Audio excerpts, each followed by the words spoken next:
आयुष्याची 75 वर्षांची यशस्वी वाटचाल आणि दुसऱ्या बाजूला प्रेमाच्या 50 वर्षांची सोबत। हेच तर खरं आयुष्याचं सार आहे।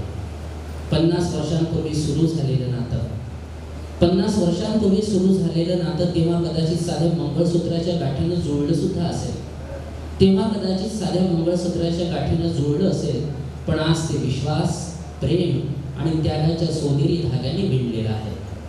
आयुष्याच्या प्रेमळ वळणावर तुम्ही दोघांनी एकमेकांचा हात धरला, आयुष्याच्या प्रत्येक वळणावर तुम्ही दोघांनी एकमेकांचा हात धरला, आधार दिला, हसत खेळत संकट सुद्धा केली। 75 वर्षांचं आयुष्य म्हणजे अनुभवांचा खजिना, 75 वर्षांचं आयुष्य म्हणजे अनुभवांचा खजिना आहे। या प्रवासात कित्येक आठवणी आहेत, कित्येक चेहरे आहेत आणि कित्येक शिकवण्या सुद्धा आहेत। आज आम्ही सगळे एकच भावना मनात ठेवून उभे आहोत, आज आम्ही सगळे एकच भावना मनात ठेवून उभे आहोत। कृतज्ञता, आदर आणि प्रेम, कृतज्ञता, आदर आणि प्रेम। तुमचं आयुष्य आमच्यासाठी प्रेरणादायी आहे, तुमचं आयुष्य आमच्यासाठी प्रेरणादायी आहे, तुमच्या प्रेमाचा प्रवास आमच्यासाठी उदाहरण आहे। देवाकडे एवढंच मागतो, देवाकडे एवढंच मागतो, तुमचं आरोग्य सदैव उत्तम राहो, तुमचं आरोग्य सदैव उत्तम राहो, चेहऱ्यावर हास्य कायम उजळत राहो आणि उद्यापासून येणारी प्रत्येक सकाळ सुखाच्या किरणांनी उजळलेली राहो। हाच कृपाशीर्वाद सद्गुरूचरणी मागतो आणि माझं मनोगत इथे थांबवतो। सागर सा गंभीर हृदय हो, शीशे जैसा जिसका दिल, ध्रुव सा जिसका अटल लक्ष्य हो, दिनकर सा नियमित जीवन। तो ये मेरे ख्याल से आप सब सहमत होंगे जो मैं सर के लिए ये 4 पंक्तियां बोली हैं। और आज का दिन 50 वर्ष मतलब अपने दाम्पत्य जीवन के खुशहाली के साथ संपूर्ण करना एक बहुत ही आनंद का क्षण है जो कि आज आया है सर के जीवन में, और हम सब लोग इसी के लिए एकत्रित हुए। तो मैं और अभी अगर ये अभी इससे पहले बच्चे ने बोला था जो कि सर बहुत अच्छे, जो कि मेरे हम सबके दिमाग में है ये चीज़ के सर एक बहुत अच्छे वेल ऑर्गेनाइजर हैं, प्लानर हैं, एग्जीक्यूट, मतलब हर चीज़ जो मैनेजमेंट की चीज़ें रहती हैं वो सर, जबकि वो मैनेजमेंट पढ़ा नहीं है, planner, organiser, execution and everything वो है।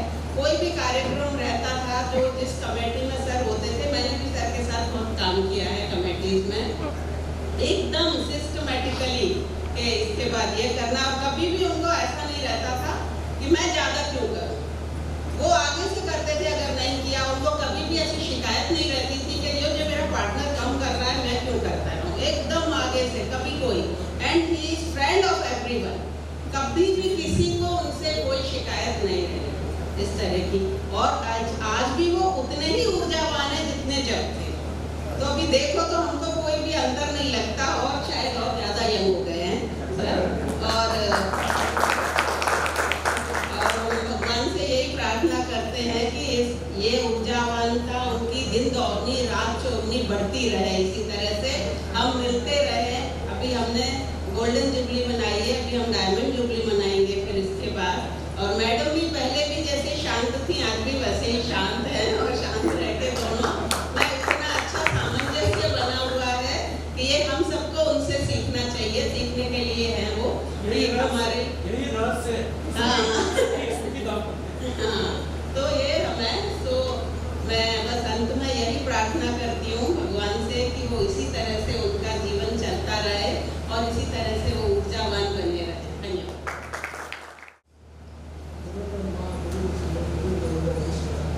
गुरु साक्षात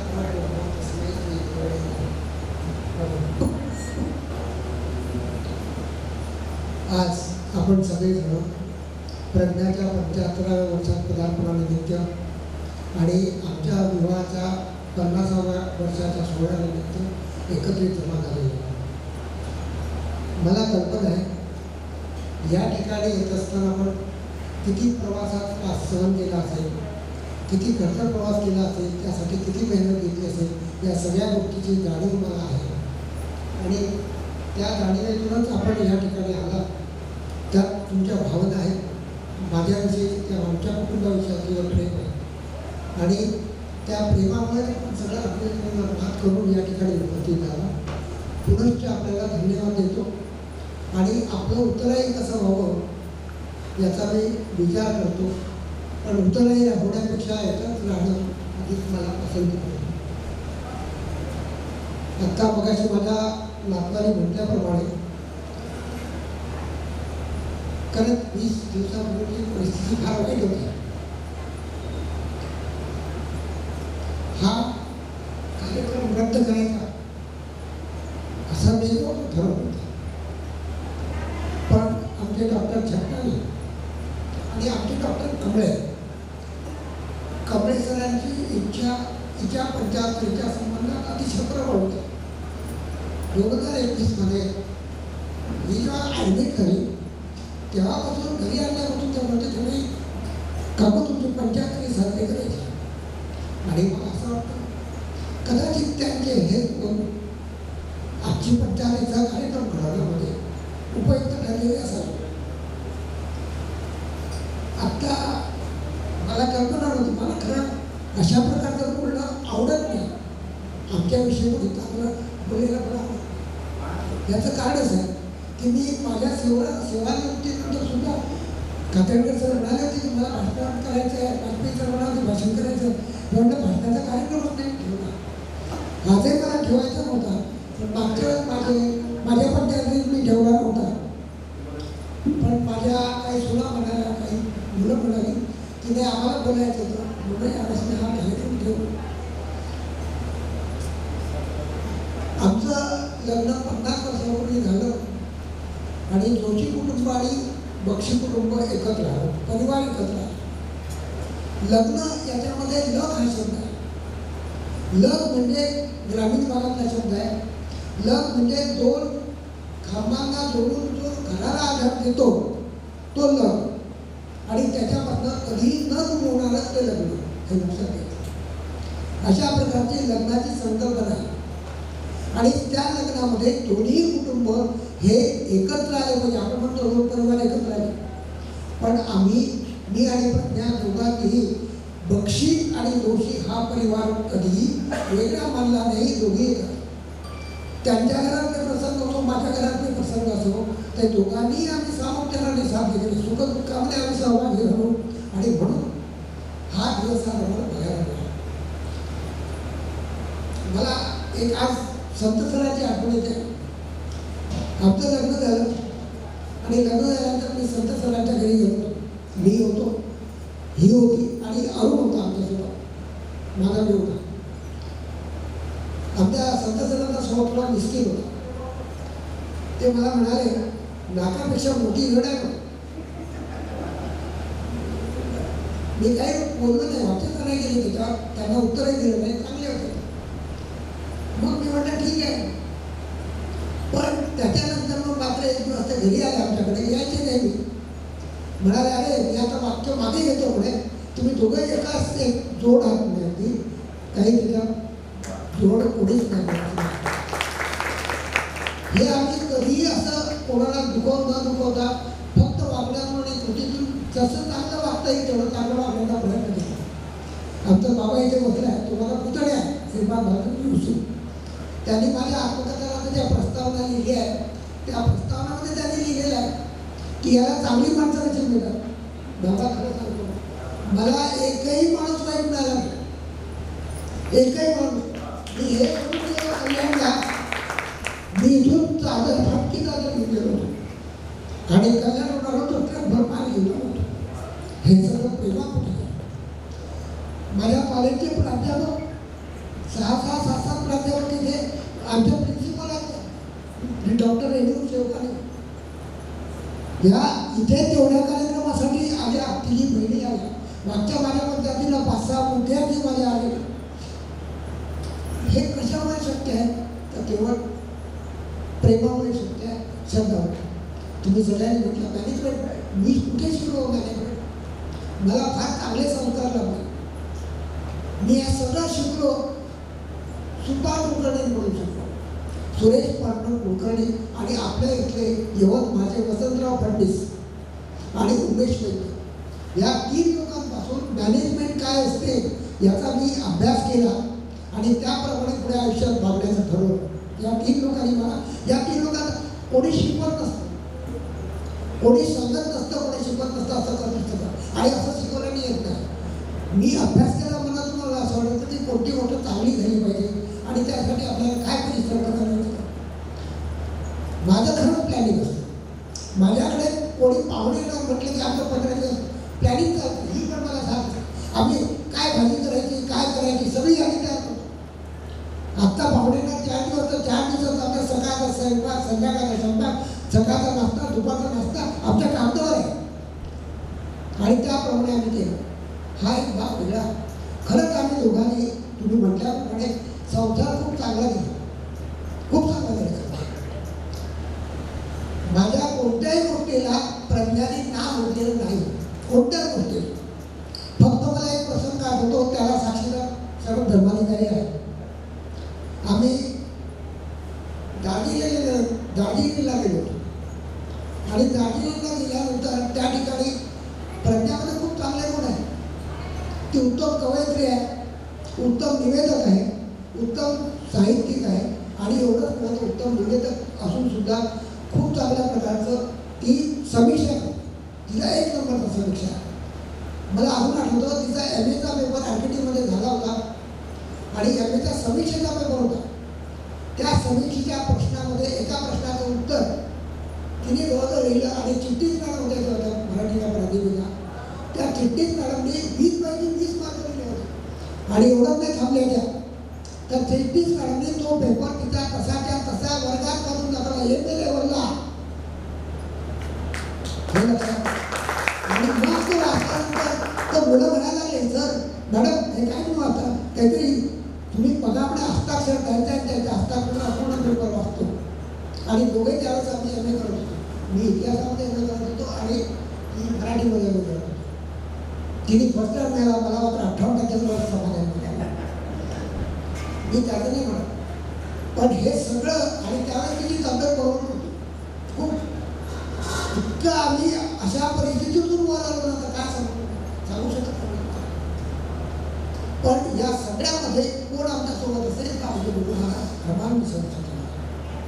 त्यांचा खूप आशीर्वाद आहे. त्यांच्या आशीर्वादामुळेच आज आम्ही इथे खूप चांगल्या प्रकारे. खरंच आहे माझ्यापेक्षा मी तिला नेहमी म्हणतो की तुझ्या एवढी जर बुद्धिमत्ता माझ्याकडे असती. आणि अजून एक माणूस आहे ज्यांनी हे मंडळ असं काही लिहिलेलं आहे, प्रकाश देशपांडे. हा माझा बदलापूरचा मित्र आहे. आम्ही रूपपाठ म्हणतो. अतिशय हुशार प्रीत रामायण त्यांनी लिहिलेलं आहे. अतिशय हुशार, अतिशय बुद्धी, अतिशय वक्तृत्व, सगळं चांगलं लिखाण, चांगलं अक्षर, चांगलं सगळ्या गोष्टी चांगल्या. पण अतिशय आळशी. तिच्यामध्ये पण तो होता म्हणजे. आणि आपल्याला पुढे करायचं नाही, पुढे करायचं. मी मगाशी प्रसंग जो सांगत होतो तो होता की हिच्यामध्ये निवेदन कौशल्य आहे, तर हिला मी पुढे ढकलण्याचा प्रयत्न करतो की नाही तू आहे ना, करू दे. आणि म्हणून मी तिला म्हटलं की तू आता असं केसरी टूर्सतर्फे आम्ही गेलो आणि केसरी टूर्समध्ये कार्यक्रम असतो. सगळ्यांचा कार्यक्रम गेट टुगेदर करतात आणि त्याच्यामध्ये निवेदन करतात. तर हिने निवेदन करावं माझी खूप इच्छा होती. आणि ती एक त्या दिवशी मला एक स्वभावाचा जाणवला तो असा, मला गृहीत धरलेलं आवडत नाही. मला गृहीत धरलेलं आवडत नाही. हे मला त्या दिवशी पहिल्यांदा कळलं, म्हणजे 20 वर्षानंतर पहिल्यांदा कळलं. मी आपला सहज हो की करेल आणि ती करेल म्हटल्यानंतर मी काही तेव्हा लक्षात नाही देणार नाही. माझ्याकडे आमचं त्या दिवशी भयंकर भांडण झालं या विषयात. आम्ही म्हणजे घरघरातीच्या घरात असू त्या धर्माधिकारी म्हणाले आम्हाला कोसळलं वाटते म्हणाले. तर त्याच्यावर हिने उत्तर दिलेलं फार महत्वाचं आहे. आम्हाला होता तर ते मोठं झालं. आणि मग त्या दिवशीपासून मात्र मी कधीच तिला म्हटलं नाही चुकलं. पण मला तिच्या गुण दिसत होते त्याच्याप्रमाणे पुढे जावं असं मला खूप इच्छा होती. आणि मग आमच्या इथे महाराष्ट्र साहित्य परिषदेचं कार्य म्हणून मी काम करतो. आणि आमच्या इथे 4 चौकी नाटकावर परिसंवाद होता. तेव्हा ते नाटक खूप गाजलं होतं. तर त्या 4 चौकी नाटकावरती परिसंवाद होता आणि त्या परिसंवादामध्ये 4 चौकी नाटकाची समीक्षा करून बोलावं अशा प्रकारची इच्छा चंद्रकांत कुलकर्णी जे दिग्दर्शक मोठे दिग्दर्शक आहे त्यांची होती आणि प्रशांत दळवींची होती. ते दोघे त्या कार्यक्रमावर उपस्थित होते. त्यांनी काही प्रश्न दिले होते, त्या प्रश्नावर चर्चा करा असा मोठा कार्यक्रम होता. तर मी तेव्हा काही वर्षामुळे मी सहज म्हटलं कोण बोलेल प्रज्ञा बोलेल. तेव्हा मात्र तिने काय म्हटलं, संहिता नाही, नवीन नुकतंच नाटक आलं संहिता, कुठे मी संहिता नव्हती त्याची. तुम्हाला खोटं नाही, प्रकाश इथे आहे आमचे साडू प्रकाशराव, संध्या, मी आणि ही आम्ही चौघांनी ठाण्याला जाऊन रंगायतमध्ये शेवटच्या लाईनमध्ये ते नाटक बघितलं. तेवढ्या 2 तासाच्या 3 तासाच्या नाटकावर, बघितलेल्या नाटकावर 45 मिनिटंही बोलले. समीक्षा आहे आणि समीक्षा केल्यानंतर ती मला समीक्षा केल्यानंतर चंद्रकांत कुलकर्णी प्रशांत म्हणाले की माझं नाटक घराघरात पोहोचलं. का सुंदर, म्हणजे खूपच ते म्हणाले खूपच खूप झाले. आम्हाला वाटलं नाही ते त्यातले तुम्ही इतके बारकावे काढले, खूप बारकावे काढले. तिथं समीक्षा भयंकर चांगली. तर त्या याच्यातनं मी जात असताना हा विचार केला, खरं जाऊन किती मोठे आणि हे सगळं काम करत असताना अनेक प्रकारच्या गोष्टी होत्या. हे करत असताना तिचा मला खूप आधार होता. अनेक प्रकारच्या प्रसंगामध्ये सुख दुःख असेल, कोणत्या गोष्टी असेल, फक्त मला असं वाटत होतं की तिच्यामध्ये असलेल्या गुणांचा उपयोग हा समाजासाठी व्हावा. आणि महाराजांनी तेच पुढे घडवलं. तुम्हाला सगळ्यांना माहिती आहे, आमच्या गुरु महाराजांनी तिच्याकडनं 10 दिवसात पोथी लिहून घेतली. 10 दिवसात पोथी लिहिली, 21 अध्यायाची पोथी आहे. आणि रात्री गुरु महाराज 2 वाजता 3 वाजता उठवायचे, लिही बेटा. खूप अनुभव आहे, आध्यात्मिक अनुभव आहे. आणि म्हणून आमच्या प्रकाश देशपांडेंनी शेवटच्या मंगलाष्टकांचे म्हणलेले आहे. त्या 5व्या मंगलाष्टकामध्ये बघा सगळं काही सांगितलं. 4 अवस्था सांगितलेल्या आहे त्याच्यामध्ये की तुम्ही आता सुसुप्त अर्थ गेलेली आहे, तुमच्या आता संन्यास अर्थ गेलेली आहे, तुम्ही आता कोणत्या अवस्थेमध्ये आले ते सगळे 8व्या अध्यायामध्ये शेवटच्या घरामध्ये सांगितले. इतका त्यांना माझा बारीक अभ्यास होता. त्यांनी मला भाषण लिहून पाठवलं, तुम्ही काय बोलावं, पण मला आवडत नाही. माझ्याजवळ आहे ती पाहून मी काढलेली वाटलं, पण मी म्हटलं नाही, हे मी मला मुद्देने आवडले, मी काही बोलत. कारण त्यांनी माझ्याविषयी विषय लिहिलं होतं, मला नाही बोलायचं. ते म्हणतील कदाचित की हा कार्यक्रम म्हटल्यानंतर की का तुम्ही बोलले नाही. त्यांनी मेहनत करून हस्ताक्षर सुद्धा सगळं अगदी पूर्णपणे केलं. मी फक्त एवढंच म्हणेल, कारण मला पुढचा कार्यक्रम दिसतो आहे की या सगळ्या साथमध्ये माझ्या जीवनात अतिशय प्रज्ञेने साथ दिली. जीवनाची घडी अशीच लागू दे, एवढंच मी बोलेल. संबोधन निरोपाचे शब्द ज्ञानेश्वर माऊली फार सुंदर म्हणते. आता विश्वात्मके देवे येणे वाघ तोषावे, तोषोनी मज द्यावे पसाया दान आहे. आणि यानंतर पुढच्या सत्राला लगेच कार्यक्रमाला सुरुवात करतो. कस्तुरी तिलकम ललाट पटले वक्षस्थले कौस्तुभम, नासाग्रे वर्मोक्तिकम करतले वेणुकरे कंकणम, सर्वांगे हरिचंदनम सुलितम कंठे च मुक्तावली, गोपस्त्री परिवेष्टितो विजयते गोपाल चूडामणी, असं म्हणतो आणि आजच्या या कार्यक्रमाला सुरुवात करतो. कधी कधी शब्द पुरे पडतात, कधी कधी शब्द पुरे पडतात कारण समोर असतं असं व्यक्तिमत्व. कधी कधी शब्द पुरे पडतात कारण समोर असतं असं व्यक्तिमत्व ज्यांचं जीवनच म्हणजे एक प्रेरणा ग्रंथ आहे, ज्यांचं जीवनच म्हणजे एक प्रेरणा ग्रंथ आहे. आणि ते प्रेरणा ग्रंथ म्हणजे डॉक्टर श्रीपाद भालचंद्र जोशी नागपूर. मी त्यांना सन्मानपूर्वक विनंती करतो की त्यांनी या व्यासपीठावर यावं.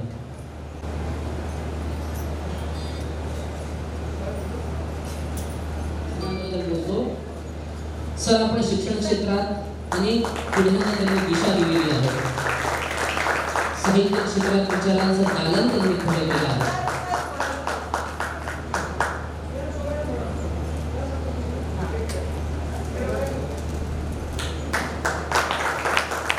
दोन डॉक्टर आहेत आणि तो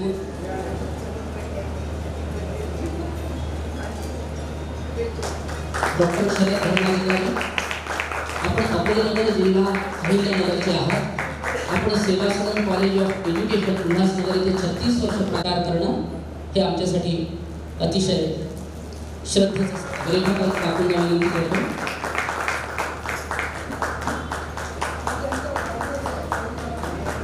आज काकूंचा वाढदिवस पण सुद्धा आहे, त्यांना वाढदिवसाच्या शुभेच्छा. श्रीपाद भालचंद्र जोशी यांच्यामुळे मला येता आलं, खूप आनंद झाला. अनंत जोशी सर, कारण कारंजाचा भक्त आहे, कारंजाच्या गुरु महाराजांचा नियमित आम्ही जातो. मी, माझा मुलगा, त्यांच्या कृपेने माझा मुलगा ऑक्सफर्डला PhD करतोय. असं सगळं आहे. आणि अधिष्ठानाशिवाय काहीच नाही. कलियुगात आपण पावलोपावली याचा अनुभव घेतो. मी फक्त एक सर्च करत होतो मग काय, तर शेवटची ओळ मला आवडली म्हणून मी हा मोह झाला मला या कवितेचा, कुसुमाग्रजाचा. जोशी सरांचं भाषणासाठी मी पण उतावीळ आहे, तुमच्या इतकंच आतुर आहे. पण दोघे जोशी म्हणून अनंतराव म्हणतो आणि श्रीपाद सर म्हणतो. तर अनंतराव ही कुसुमाग्रजांची कविता आहे. जाता जाता गाईन मी, जाता जाता गाईन मी, गाता गाता जाईन मी, गेल्यावरही या गगनातील गीतांमधून राहीन मी.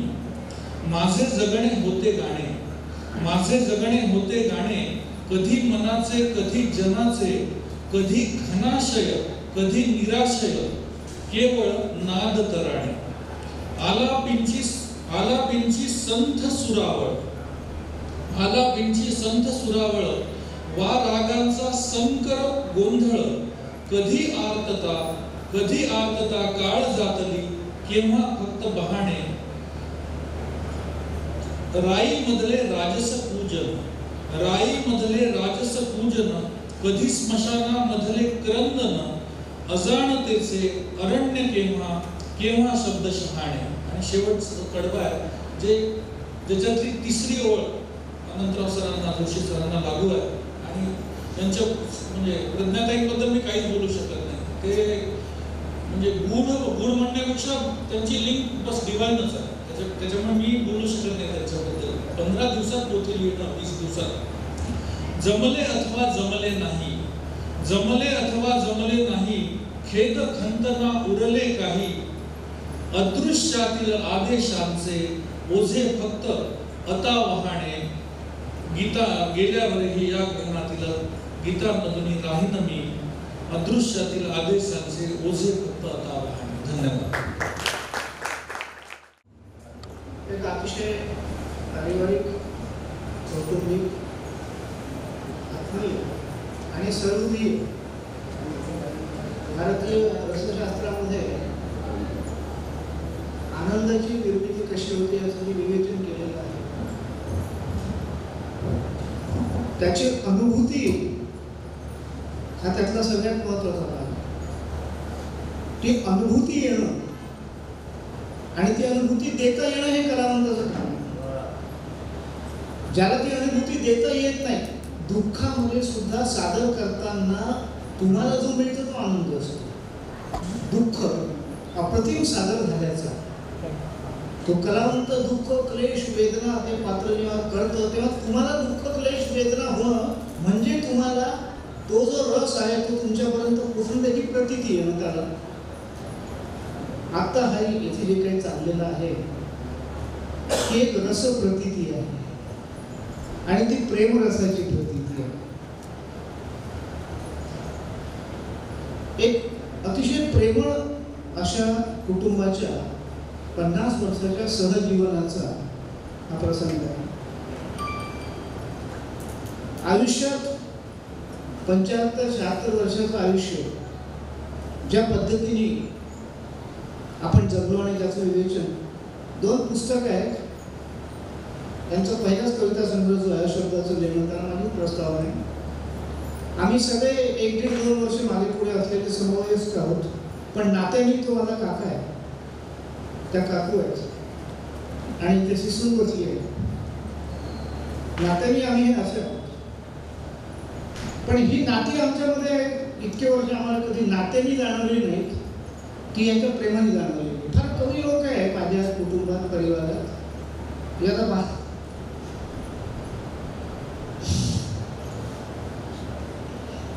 प्रसंग कसा आहे की 62 वर्षाचा आपला संबंध का नागपूरला झाला. हा कल्याणला फाटकीचा आता घेऊन गेला. नागपुरात आला किंवा फाटकाच होता.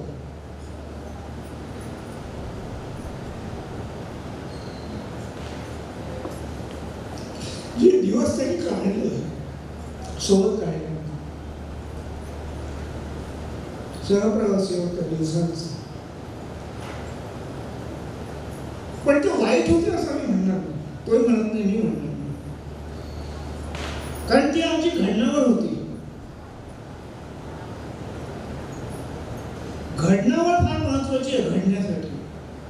हे आपल्याला आयुष्य जगताना कळतं नंतर जसं जगत जातो त्या वेळेला जे काही राग, चीड, द्वेष, संताप, सूर जे काही असेल तसेल मनात त्या भावना फार तात्कालिक असतात, जळून पडतात जर तुम्ही घडत असाल खरोखर तर.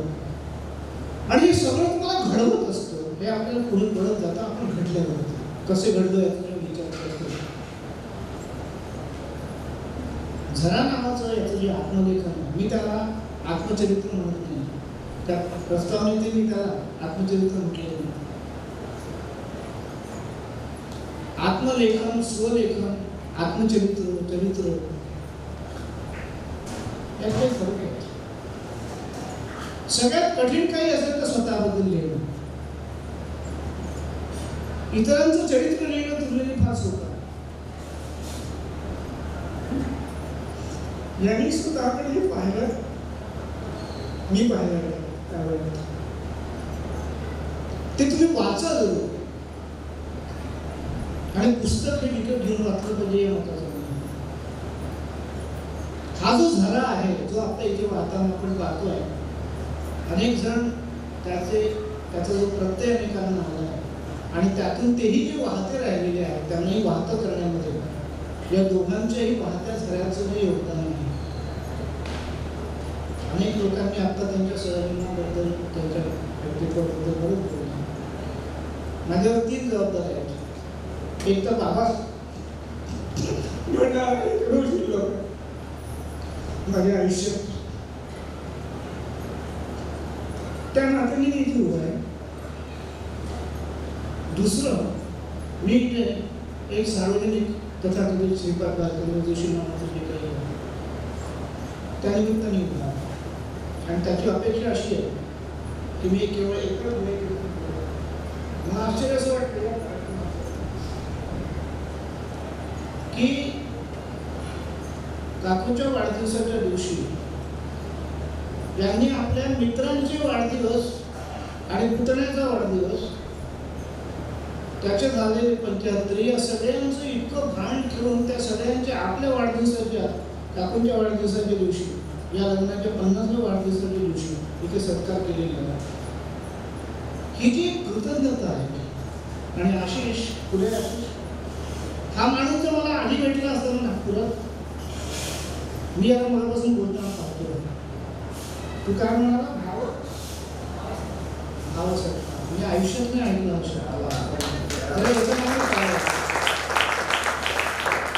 भाषा जी जगते ना ती अशा आशिष कुलकर्णी जगवतात, श्रीपाद बालकर्म जोशीने जगवतो, विश्वरूपीने जगवतो. मी कधीच नाही ऐकलं अशा. या सोहळ्याला आणि या सत्काराला भावसत्काराचं जे रूप आशिषने दिलं हा एक अत्यंत गुढी सूत्रसंचालन मिळत असेल. मी गेले 55 वर्ष सार्वजनिक जीवनामध्ये माणसं उभी करत गेलो, 2-2, 3-3 पिढ्या उभ्या केल्या, साहित्य अकादमीपर्यंत पोहोचवल्या, राज्य पुरस्कारांपर्यंत पोहोचवल्या. त्यातले अनेक कृतज्ञ आहेत, अनेक कृतज्ञही आहेत, पण त्याच्यातही मला आनंद आहे. पण खूप कमी लोक ज्यांची नावं पुढे रेटावी अशी विदर्भाला जोडली आहे. मला सूत्रसंचालकामध्ये विदर्भात नावं दिसत नाहीये. हा माणूस नागपुरात असता 10 वर्ष आधी हाती लागला असता तर हा तर आता व्यावसायिक सूत्रसंचालक म्हणून महाराष्ट्रावर फिरला असता. सूत्रसंचालकाची भूमिका काय असावी, अप्रतिम तयारी आहे. हा जो भावसत्कार आहे, हा जो एक छान शब्द तू दिला आशिष, हा भाव विभोरता जी आहे ही मुळात आपल्या मनातच असते, पण ती जागवता आली पाहिजे. लिटरेचर जे आहे, साहित्य जे आहे, हे इव्होकेशन आहे. आपण जे काही बोलतो, करतो, कृती करतो, त्याचा जो प्रतिसाद आहे तो आपल्या कृतीतून, शब्दातून, लेखनातून, वक्तव्यातून हा जो जागवता येत नसेल तर तो मृत आहे. तो जिवंत होतो समोरच्या मध्ये म्हणून तो टाळ्या वाजवतो, नाहीतर तो जांभळ्या देईल ना. तो टाळ्या वाजवतो हा त्याचा फीडबॅक आहे, त्याचा प्रतिसाद आहे, हा त्याचा आनंद आहे, हा त्यांनी दिलेला आनंद आहे, जे साहित्य देतो. हे कुटुंब, हे दाम्पत्य, त्याची जन्म तरुणीचा, कुटुंब सगळं पसरलेलं दारवा दिग्रस यवतमाळ तळमळे भागात आणि त्याची कर्मभूमी कल्याण आणि कल्याण नंतर मग यवतमाळला येऊन त्याचं घर सुद्धा पहा अतिशय नीटनेटकं आणि देखणं आहे. आता लोकांनी आता त्याच्या व्यवस्थापनाची मी काय सांगू तुम्हाला कहाणी. मी कल्याणला 4 महिने होतो. 1 महिना त्याच कडे होता. लग्नाच्या आधीची गोष्ट आहे. आमचा बाळू होता गिरगाव राहायला त्याच्याकडे. किती लोकांना त्यांनी हा पालकच आहे अनेकांचा, तसा बाळूच आहे पालक. बाळू म्हणजे रासाहेबांचा गिरगावांचा मुलगा. कुटुंब एकमेकांना धरून कसं ठेवावं, परिवार कसा सांभाळावा आणि तो कसा टिकवावा, ही सगळ्यात कठीण गोष्ट आजची जी आहे ती त्याला सहज साध्य. त्याच्यासारखं ते कोणाला साध्य होईलच असं नाही आहे. करण्याचा प्रयत्न करू नका, फसाल तुम्ही, कारण तो व्यक्तिमत्वाचा भाग झाला. जसं तसं कोणाचे कॉपी करता येत नसतं. तर प्रत्येक जणाची माणूस वेगळी असते. आता तो एका टोकावर आहे, मी दुसऱ्या वैचारिक टोकावर. तो नतमस्तक आहे गुरूंसमोर, त्याला गुरुचा प्रसाद आहे. मी तर जय कृष्णमूर्तीसारखा गुरु नाकारणाऱ्या माणसाचा समर्थक म्हणजे. पण या 2 टोकांमुळे किंवा 2 विचारसरणींमुळे किंवा 2 वैचारिक टोकांमुळे माणसाच्या माणसत्वामध्ये जर फरक पडत असेल तर त्या विचारसरणी फेकून दिल्या पाहिजे.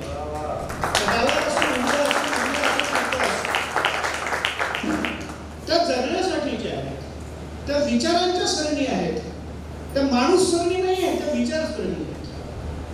त्याच माणसामध्ये द्वेष सूड जो आज निर्माण होतोय त्याच्यासाठी वापरल्या जात असतील आणि ईश्वराचा जर त्याच्यासाठी वापर होत असेल तर त्याचा मृत्यू आपण कधीच घोषित करून टाकला पाहिजे. तो निश्चय आधीच केला होता. असा ईश्वर आपला नाहीच आहे.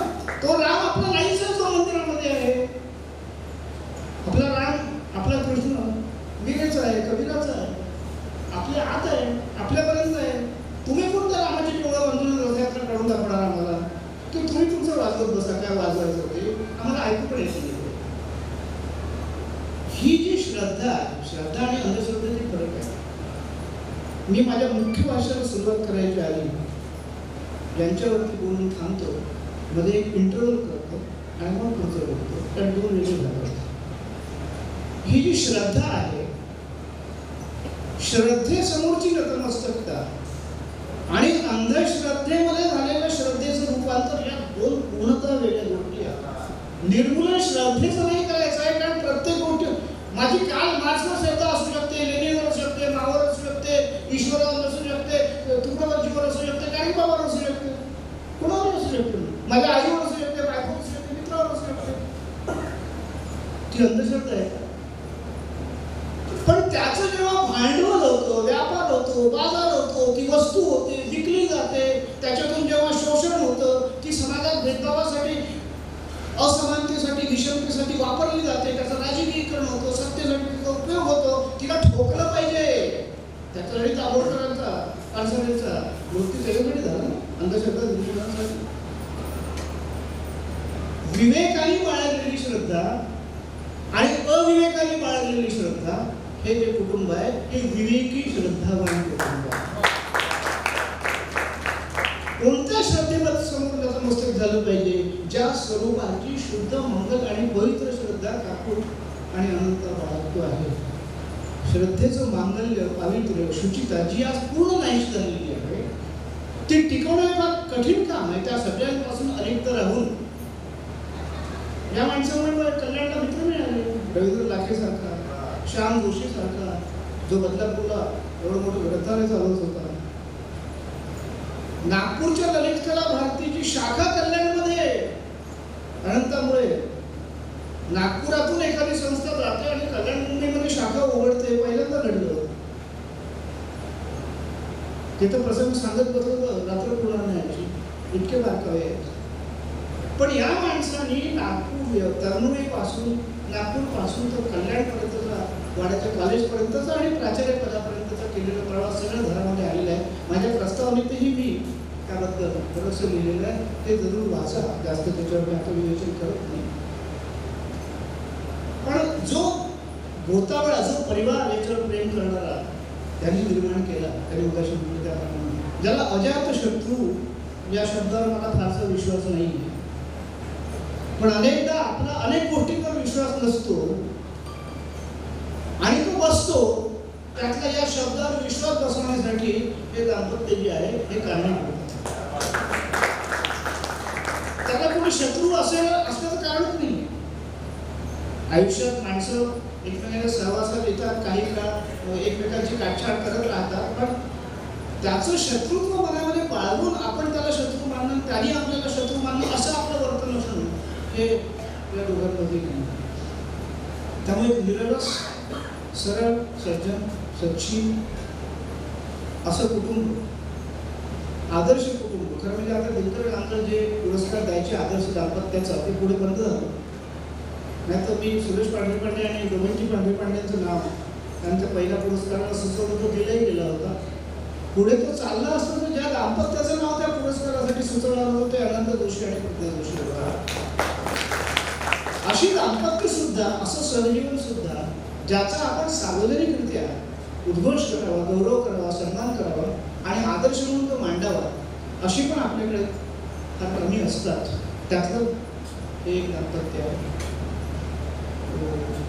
अनंताच्या शताब्दीला, काकूंच्या शताब्दीला, अर्थात मी इथं यायचं झालं तर माझ्याही शताब्दीला तुम्ही सगळे पुन्हा आले पाहिजे. इतका वेळ, कारण मला तर अजून 75 वर्षाचं आयुष्य मिळालं तरी माझं काम आहे करायला, लोकांना छळायला. त्यामुळे मला तर तो कामाचा प्रॉब्लेम नाही, लोकांना प्रॉब्लेम आहे माझ्यापासून की हा कधी एकदा तर बंद पडतो, केव्हाही कटकट दूर होते, पण त्यांच्या दुर्दैवाने ती होणार नाही.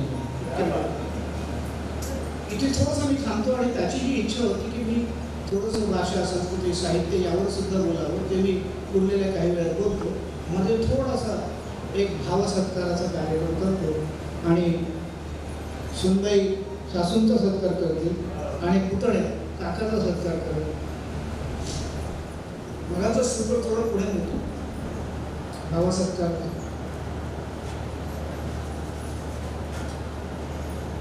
यांचं अशब्दाचं लेणं पहिला कविता संग्रह.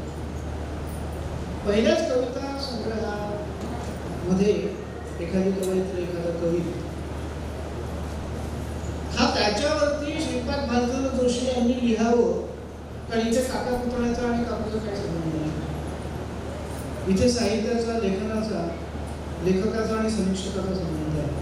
अनेकांना मी प्रस्तावना नाकारलेल्या किती जवळची होती, पण एखाद्या पहिल्याच संग्रहामध्ये एखाद्या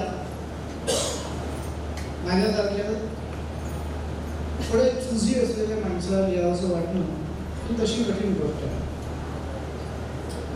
पण हा संग्रह वाचल्याबरोबर त्या संग्रहावरती आपण लिहिलंच पाहिजे अशी एक अंतःप्रेरणा एखाद्या समीक्षकाला व्हावी, असं फार दुर्मिळ लेखन असतं. त्यांचा जो काही पिंड आहे, जो काही स्वभाव आहे, मी घराबद्दल मग अशी बोललोच, पण थोडंसं जयंतीबद्दल बोललं पाहिजे. त्यानंतर त्यांचा दुसराही संग्रह आला. मला वाटतं शरद कर्णावतांची प्रस्तावना त्यांच्या दुसऱ्या पुस्तकाला आहे. एक ज्या काळामध्ये आपण जगतो आहोत त्या काळाची जी बोली आहे, त्या काळाचे जे परवलीचे शब्द आहेत, त्या काळाच्या ज्या परवलीच्या संज्ञा आहेत, त्याच्या ज्या परिभाषा आहेत, या सगळ्या नीट कळत असून सुद्धा, त्याची पूर्ण जाण असून सुद्धा आपल्या व्यक्तिमत्वाने त्या सगळ्यांच्या पलीकडे आपण आहोत याचा आपल्याला शोध लागणं आणि त्या शोधातून मग स्वतःचं लेखन, कविता असो, गद्य असो, जन्माला येणं, याला वेगळेपण मिळतात. अन्यथा ती नक्कल होते त्या काळाची, त्या काळातल्या लेखनाची. या पहिल्या संग्रहामध्ये या कवयित्रीच्या कवितेने मराठीमध्ये आपलं जे स्वतःचा एक वेगळेपणाचा, जीवनाकडे बघण्याचा, अनुभवाकडे बघण्याचा, सुखदुःखांकडे, क्लेश वेदनाकडे, समाजाकडे बघण्याचा जो काही एक स्वतःचा पिंड मगाशी गृहीत धरलेलं जे आवडत नाही, ज्या लेखकाला, ज्या कलावंताला स्वतःला गृहीत धरलेलं आवडत नाही त्याच्या इतका श्रेष्ठ कलावंत असू शकत नाही. आणि ज्याला सरकार गृहीत धरते, साहित्य संघ गृहीत धरतो, संमेलन गृहीत धरतात, त्याच्या इतका निकृष्ट लेखक कोणी असू शकत. आज अशा निकृष्ट लेखकांची भरमार आहे. एक भ्रुंड भजन मिळेल, पण स्वतःला गृहीत धरून न देण्यासाठी स्वतःचा एक पिंड तयार झाला. तो नवरा असो की समाज असो, स्वतःचं पिंड तयार होणं आणि तो आहे आपला हे आपल्याला जाणवं, या दोन महत्वाच्या बाबी आहेत. ज्या लेखकाला आणि कलावंताला, माझे अनेक लेखक मित्र असे आहेत की आजवर त्यांना नेमका घाटच सापडला नाही. ते कवी आहेत का विज्ञान कवी आहेत का लेखक आहेत का पथनाट्यकार आहेत, स्वतःला फार थोर म्हणणारे निश्चित आहेत, पण यातले काहीही नाही आहेत. हे माहीत असल्यामुळे त्यांना अल्झायमर झालेला आहे. अरे हा भ्रम तर तुला आयुष्यात तू जन्माला आल्यापासूनच होता, तो तुला होणारच होता, पण तुला विस्मृती झाली आहे. असे भ्रमात जगणारे जे अनेक लेखक आहेत त्यांच्यापेक्षा एक आपलं वेगळेपण या अशब्दाच्या लेण्यामध्ये या कवयित्रीचं बसलेलं आहे. इथे यवतमाळच्या आणि इतर संमेलनामध्ये सुद्धा बऱ्यापैकी सहभाग त्यांचा राहिलेला आहे. हे जे कलावंताचं जगणं आहे, कलावंत हा व्यक्ती असतो, नागरिक असतो, तो ट्रॅफिकचे नियम पाळत असतो, तो दूध घेत असतो, तो वर्तमानपत्राचं बिल देत असतो, तो नोकरी करत असतो, पेन्शन घेत असतो, कर भरत असतो, सामान्य माणसासारखं सगळंच करत असतो, बायकोच्या शिवाय खात असतो. ज्या बायकोच्या 2 नवरा शिवाय खात नाही तो आदर्श नवरा असू शकत नाही. तो कसा काय नवरा आदर्श असू शकतो? पण हे सगळं करत असताना सुद्धा हे जे सगळं जो करतो हा लेखक नसतो, हा कवी नसतो, हा कलावंत नसतो, ही त्याची भूमिका असते. लेखक असणं, कलावंत, आणि एकाच वेळा हे सगळं मिळत असतं, पण त्या कलावंताचा, त्या कवीचा, त्या लेखकाचा किंवा त्या सामाजिक कार्यकर्त्याचा सुद्धा जो काही संघर्ष आहे तो अनेक पातळ्यांवरती आहे. समाजाशी त्याचा चाललेला संघर्ष असेल तर तो बाह्य रूपात दिसतो, पण कलावंताचा संघर्ष हा कोणाशीच नसतो. परवा कुमार केतकर माझ्या सरकार फार सुंदर बोलले की हा कवी 55 वर्ष कोणाच्या विरोधात लिहितोय? सरकारच्या, व्यवस्थेच्या, शोषणाच्या, कोणाच्या विरोधात लिहितोय नेमका? कुमार केतकर असं म्हणाले की हा कवी वेगळा का आहे, कारण हा या पद्धतीचं शोषण, विषमता, दारिद्र्य, दुःख, दैन्य, क्लेश, नको असलेलं जीवन वाट्याला आणून देणारी जी कोणती सत्ता असेल ती निर्माण करणारा जो 40, 50, 60% मध्यम वर्ग आहे तो जबाबदार आहे ना, हा त्याच्या विरोधात लिहितो. हे जे आकलन आहे एखाद्या लेखकाच्या, कवीच्या कृतीचं, तर कलावंत हा तर ईश्वरी सत्तेलाही आव्हान देत असतो आणि त्याच्या इतका ईश्वराशी संवाद दुसऱ्या कोणाचा असू शकत नाही ना. कलावंतामध्ये आणि ईश्वराच्या मध्ये कोणत्याही कलावंताची गरज नसते. म्हणून तर धान्य विकणाऱ्या तुक्याचा तुकाराम होतो ना, तेव्हा कुठे त्याला ईश्वराला सुद्धा शिव्या देण्याची पात्रता त्याच्यामध्ये येते, त्याची कॉलर धरण्याची हिंमत येते की काय करून ठेवलाय तू जगाचं हे वाटवं, काय दिलंय जीवन वाटायला माझ्या, कशाला दिलेलं, का घातलेलं मला, हु आर यू? हे हु आर यू फक्त राजसत्तेला विचारत नसतो कलावंत, हा कोणत्याही प्रकारच्या सत्तेला विचारत असतो, ती ईश्वरी सत्ता असो, किती नगरसेवकाची सत्ता असो, किती गुरुची असो, किती बंधू भावाची असो. कलावंताचं, लेखकाचं माध्यम काय? भाषा. तो भाषा कमावतो असं आपण म्हणतो. अरे तो भाषा कमावतो हे आपल्याला कळतं का कधी? तो भाषा कमावतो म्हणजे काय करतो? भाषा निर्माण करतो का? तो जन्माला यायच्या आधी भाषा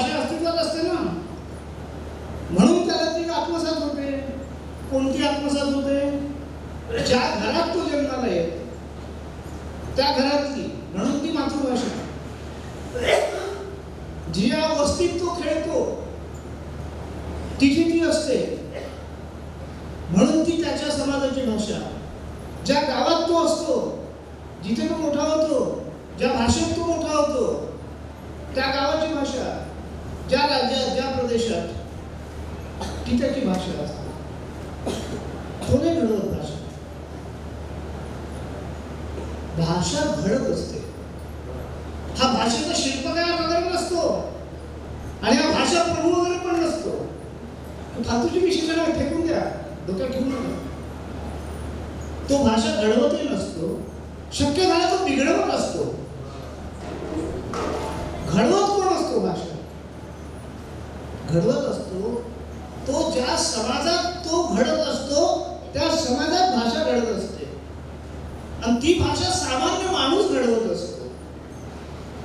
ज्या मराठीबद्दल आपण बोलतो, जिच्या अभिजात दर्जासाठी आम्ही 10 वर्ष लढलो, श्रीपाद दातार जोशी प्रतीक झालं त्या लढाचं, ही कोणाची भाषा आहे? ही मराठी. ही श्रीपाद दातार जोशींची नाही, अनंत जोशींची नाही, प्रज्ञा जोशींची नाही, विश्वरूपांची नाही. कोणाची मराठी आहे ही? ही महाराष्ट्री प्राकृत आहे. मराठीला जो दर्जा मिळाला अभिजात, हा का मिळाला नव्हता 10 वर्ष?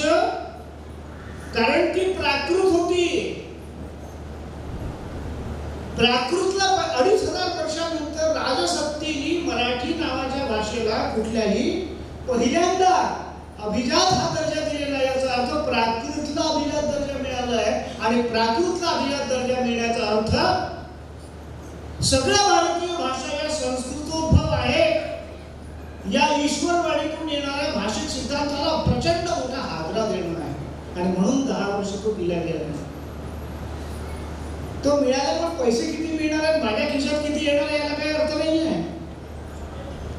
या राज्यातल्या, या महाराष्ट्रातल्या या मराठीला ज्यांनी घडवलं, तो वारकरी असेल, तो महानुभाव असेल, तो लिंगायत असेल, तो दत्त संप्रदायाचा असेल, नाथ संप्रदायाचा असेल, देवी संप्रदाय, गणेश संप्रदाय, कोणत्याही संप्रदायाचा असेल, या सगळ्या संप्रदायात वाटल्या गेलेल्या आणि त्यामुळे एक भाषा असलेल्या ही प्राकृत आहे. ज्ञानेश्वराच्या आधी विवेक सिंधू लिहिला गेला. ज्ञानेश्वरीच्या आधी आंबोऱ्यालाच, नागपूर जिल्ह्यातच, आपल्या जवळ बिलकुल. महानुभावांचं गद्य सगळ्या लीळा विदर्भात घडलेल्या आहेत. महानुभावांच्या जेवढ्या गोविंद प्रभूंनी संकलित केलेल्या आहेत. ही जी भाषा आहे सामान्य माणसांची, तिच्यापासून आपल्या लेखकांची, उच्चवर्णीयांची, उच्च वर्गाची, अभिजनाची संपूर्ण फारकत झालेली असल्या कारणाने आपली मराठी ही मेलेली मराठी आहे, मृत मराठी आहे. तिच्या संजीवनी प्राण फुंकता येत नाही. कारण बोलीमधून प्रमाण भाषेत शब्द येण्याचे दरवाजे आपण बंद करून टाकले. प्रमाण भाषेतले शब्द बोलीत जाणं म्हणजे भाषेची प्रेत. नाही तर मर्ढेकरांना किंवा कोणत्याही कवीला आपली स्वतःची वेगळी आपल्या अनुभूतीसाठी शब्द संपदा घडवण्याची गरज पडली नसती ना. आपला समकाल, आपल्या समकालातला आशय, संस्कृती, तिच्यातली परिवर्तनं, तिच्यातल्या विकृती, काय निष्ठता, काय अनिष्ठता, काय वांछितता, काय अवांछितता, तिची रूपं, त्या प्रतिमा निर्माण करण्यासाठी साहित्याची भाषा ही सामान्य माणसाची जी भाषा असते तीच असते. परंतु साहित्याची भाषा, सिनेमाची भाषा, नाटकाची भाषा, शिल्पाची भाषा, नृत्याची भाषा, रंगाची भाषा वेगवेगळी असते. साहित्यामध्ये फक्त आपण जी भाषा बोलतो तीच असल्यामुळे आपल्याला असं वाटतं की तीच ही भाषा आहे. नृत्यामध्ये म्हणतो का आपण ही माझी मराठी भाषा आहे, शिल्पाला म्हणतो का माझी मराठी भाषा आहे, चित्राला म्हणतो का मराठी भाषा आहे का? कारण त्यांचं व्याकरण वेगळं आहे.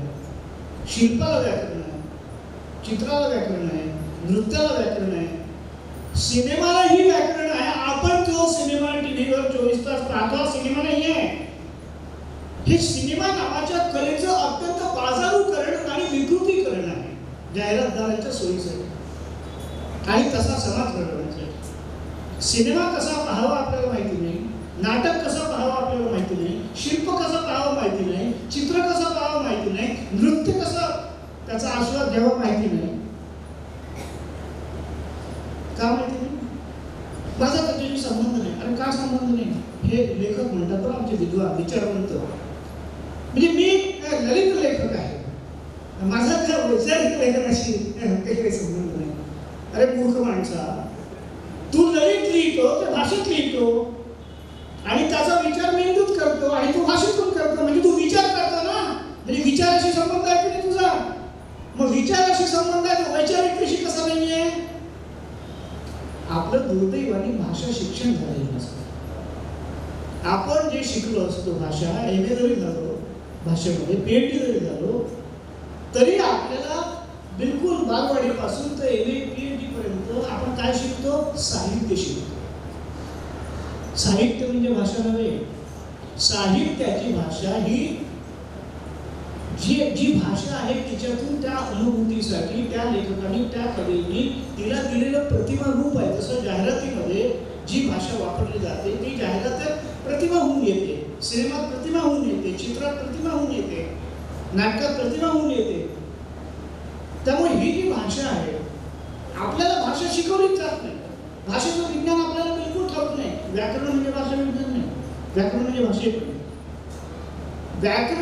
व्याकरणदृष्ट्या अशुद्ध अशी भाषा बोलणारा हा सर्वात शुद्ध भाषा बोलत असतो. कोणी सांगितलं तुम्हाला ती भाषा अशुद्ध आहे? कोणतीही बोली, कोणतीही भाषा अशुद्ध किंवा शुद्ध सामाजिक भाषा विज्ञान मानत नाही, ती सारखीच पवित्र आहे. पण हे जे भेदाभेद आहेत आपले, त्यामुळे आपल्या आकलनाच्या मर्यादा भाषा संस्कृतीमध्ये घडते, साहित्य संस्कृतीमध्ये घडते. परंतु आपल्या साहित्य केंद्रीय व्यवहारांमुळे, आपल्या साहित्य संस्थांमुळे, संमेलनांमुळे आपल्यावर संस्कार असा आहे की सगळं काही साहित्यिक भाषा म्हणजे सर्वश्रेष्ठ भाषा. आणि त्याने जर समजा पाणी असे म्हटले तर ती अत्यंत शुद्ध भाषा होते. पाणी म्हटलं तर ठीक आहे, इथपर्यंत होते. आणि पाणी म्हटलं की याचं तर देवळं बुडतं पाण्यात येतं. कोणी सांगितलं पाणी हे अशुद्ध आहे? तिन्ही मध्ये जो उच्चार आहे ते H2Oच आहे, पाणी बदलत नाही, पाण्याचा रंग काही बदलत नाही. भाषा ही प्रचंड मोठ्या समाजाला गुलाम करून ठेवण्यासाठी शुद्ध आणि अशुद्ध असे भेद निर्माण केले जातात. दुय्यम नागरिकत्व प्राप्त होतं त्यांना आणि मग त्यांचे आपले संबंध. हे मी याकरता सांगतो आहे की या दाम्पत्याने मिळवलेलं प्रेम जे आहे हे जर अनेक समाजांचं, अनेक जाती उपजातीतल्या लोकांचं जर आपल्याला सारख्याच समभावाने मिळवायचं असेल तर त्यांच्या जीवनाशी, संस्कृतीशी, भाषा रूपांशी तेवढ्याच समरूपाने आपले संबंध असले पाहिजेत ना. आपलंच फक्त त्याला कळलं पाहिजे, त्यानेच फक्त ते मान्य केलं पाहिजे म्हणजे समसंबंध नव्हे, म्हणजे संवाद नव्हे, म्हणजे सहभाग नव्हे. ती आहुती देणं झालं त्याची, आपण मानतो त्या यज्ञामध्ये. याचं कारण आपल्याला भाषा शिकवली जाते. साहित्य हा भाषेचा फक्त 10 ते 15% व्यवहार आहे. 90 ते 95% व्यवहार हा साहित्य बाह्य असतो. साहित्याच्या पलीकडे तो बाजारात असतो, न्यायालयात असतो, गर्दीच्या ठिकाणी असतो, फुलं विकणाऱ्याचा असतो, भाजी विकणाऱ्याचा असतो, ऑटोवाल्याचा असतो, शिक्षण संस्थेच्या बाहेरचा असतो, रस्त्यावरचा असतो, गुंडांचा असतो, मित्रांमधला सगळ्यांच्या भाषा वेगवेगळ्या असतात. त्याला वेगवेगळी रूपं असतात भाषेची. ती भाषाच असते. पण या सगळ्यांपर्यंत भाषेच्या शिक्षणाच्या अभावी आपलं लेखन पोचतच नाही, आपलं लेखक पोचतच नाही, आपला समाजही पोचत नाही. त्याचा परिणाम हा आहे की आपण विशिष्ट धर्मीयांच्या दुकानातून वस्तू विकत घेऊ नका या सांगण्याच्या निर्लज्जपणापर्यंत पोहोचतो. विशिष्ट जातीच्या माणसाला घरात घेऊ नका इथपर्यंत पोहोचतो. याचं कारण असं आहे की आपल्याला मूळ आपलं जे काही आहे, आपलं भारतीयत्वच आपल्याला माहिती नाही आहे. आपण अभारतीय आहोत, कॅथॉलिक आहोत, आपण हिंदू नाही आहोत. सध्या जे आपण आपल्याला हिंदू म्हणतो ना गर्वानी, हे सगळे कॅथॉलिक आहेत. हा कॅथॉलिकांचा संस्कार आहे. भारतीयत्व हे फार मोकळं आहे. वैदिक काळापासून वेदांमध्ये नास्तिक दर्शनं आहे, चार्वाक आहे, लोकायत आहे, बौद्ध आहे, जैन आहे, सगळे भारतीय आहेत, सगळ्यांना समान दर्जा आहे, सगळ्यांचे वादविवाद आहेत. आपलं ज्ञान त्यातून वाढलेलं आहे, शिक्षण संस्थेतून नाही वाढलेलं. शिक्षण ब्रिटिश आल्यानंतर आपल्या ज्ञानाचा अंधार पडायला लागलेला आहे, उजेड नाही पडला. जोपर्यंत आपल्याकडे पदव्या नव्हत्या, पदवी शिक्षण नव्हतं, तोपर्यंत आपण फार समृद्ध आणि सांस्कृतिक होतो हे आपल्याला माहितीच नाहीये. हे अनौपचारिक शिक्षण जे आहे, हे प्रेमाचं शिक्षण आहे, हे जे भाव विभोर होण्याचं शिक्षण आहे, हे जे परस्पर समभावाचं शिक्षण आहे, हे प्रत्यक्ष समाजात आणि संस्कृतीत मिळत असतं. आणि ते जर तुम्ही एकाच जातीच्या वस्तीमध्ये राहत असाल आणि दुसऱ्या जातीच्या वस्तीकडे गेलात, तुम्ही तर नाकाला रुमाल लावत असाल, तर तुम्ही माणूसच नाही आहे. ती माणसंच आहेत ना घाणीत जगणारी. नागपूर सारख्या शहरामध्ये 10 लाख लोक झोपडपट्टीत जगतात. जीवन नाही आहे त्यांचं. काय विकास करता तुम्ही त्यांचा? मेट्रो बांधून दाखवणं, रस्ते बांधून दाखवणं, महामार्ग बांधून दाखवणं, झाडांच्या कर्तनीकरण, ही संस्कृती आहे का तुमची? हा काय विकास आहे त्यांचा? त्यांच्या मुलांना इंग्रजी शाळांमध्ये माध्यमामध्ये प्रवेश मिळवण्यासाठी ऑटोवाल्याच्या मुलाला सुद्धा त्याची मराठी शाळा बंद पाडायची, म्हणजे शिक्षण वंचित करायचं. हा सगळा समाजाचा संस्कृतीचा प्रश्न हा भाषेशी, साहित्याशी, मानवतेशी, मानवी मूल्यांशी, लेखकाशी, सहजीवनाशी, प्रेमभावनेशी संबंधित आहे. आपण ज्या भावविभोर अशा वातावरणामध्ये आजच्या संध्याकाळी आहोत, ही भावविभोरता समाजामध्ये जाती, उपजाती, धर्मद्वेष, सूड याचं जे काही आपल्यावरती गारुड माध्यमांमधून राजकारणाच्या आणि सत्ताकारणातून झालेलं असेल, हे वेगवेगळ्या सांप्रदायिकांवरती ते नाहीये, हे नागरी समाजावरती सर्वाधिक आहे. हे वारकऱ्यांवर नाहीये, महानुभावांवर नाहीये, हे लिंगायतांवरती नाहीये, हे वेगवेगळ्या उपासना पंथांवरती सुद्धा नाहीये. मग ते फक्त बुडभर लोक आहोत आपण शहरात राहणारे, तथाकथित स्वतःला अभिजन मानणारे. यांनी जरा खाली पाहिलं पाहिजे की आपण कुठेतरी वर आहोत असं त्यांना वाटतं. अरे खाली आणि वर असं नसतं. जीवन हे समपातळीवरती जगायचं असतं. कोणाचाही द्वेष न करता, कोणाबद्दल सुडाची भावना न बाळगता, कोणी आपल्याला कितीही त्रास दिलेला असला, आपण एकनाचा कथा फार सांगतो, गाढवाला पाणी पाजलं त्यांनी 100 वेळा. अरे तू गाढवा, तू किती वेळा गाढवाला पाणी पाजलं? तू किती वेळा एकनाथ झाला आपल्या आतमध्ये? तुझं किती उन्नयन झालं? तू कथा नको सांगू मला फक्त पुराणातल्या. त्या सगळ्या तुझ्या उन्नयनासाठी आहे. जे उन्नयन अनंत जोशी, प्रज्ञा जोशी यांच्या निमित्ताने तुमच्या वाट्याला आला आणि तुम्ही जे इथे बोलून दाखवतो, हे सांस्कृतिक उन्नयन आहे. हा जो सगळा प्रवास आहे, हा असा एकसंध आहे. हा माझा प्रांत नाही, हे मला त्याचं कळत नाही, याला काहीही अर्थ नाही. कळत नाही म्हणणारा सर्वाधिक दोषी आहे, तो कळून घेत नाही.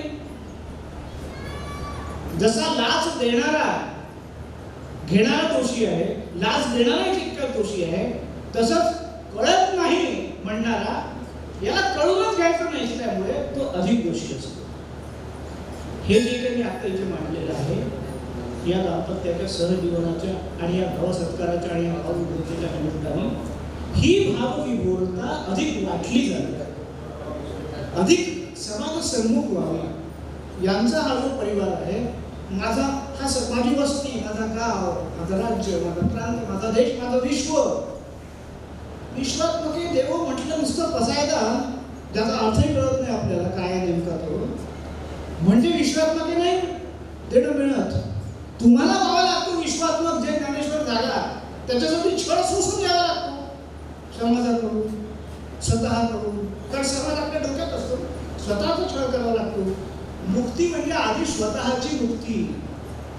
आपल्या डोक्यात सतत ज्या प्रतिमा तयार होत असतात बाह्य जगाच्या, त्यातून मुक्ती, हे जे कृष्णमूर्तीचं तत्वज्ञान आहे, प्रतिमा मुक्ती.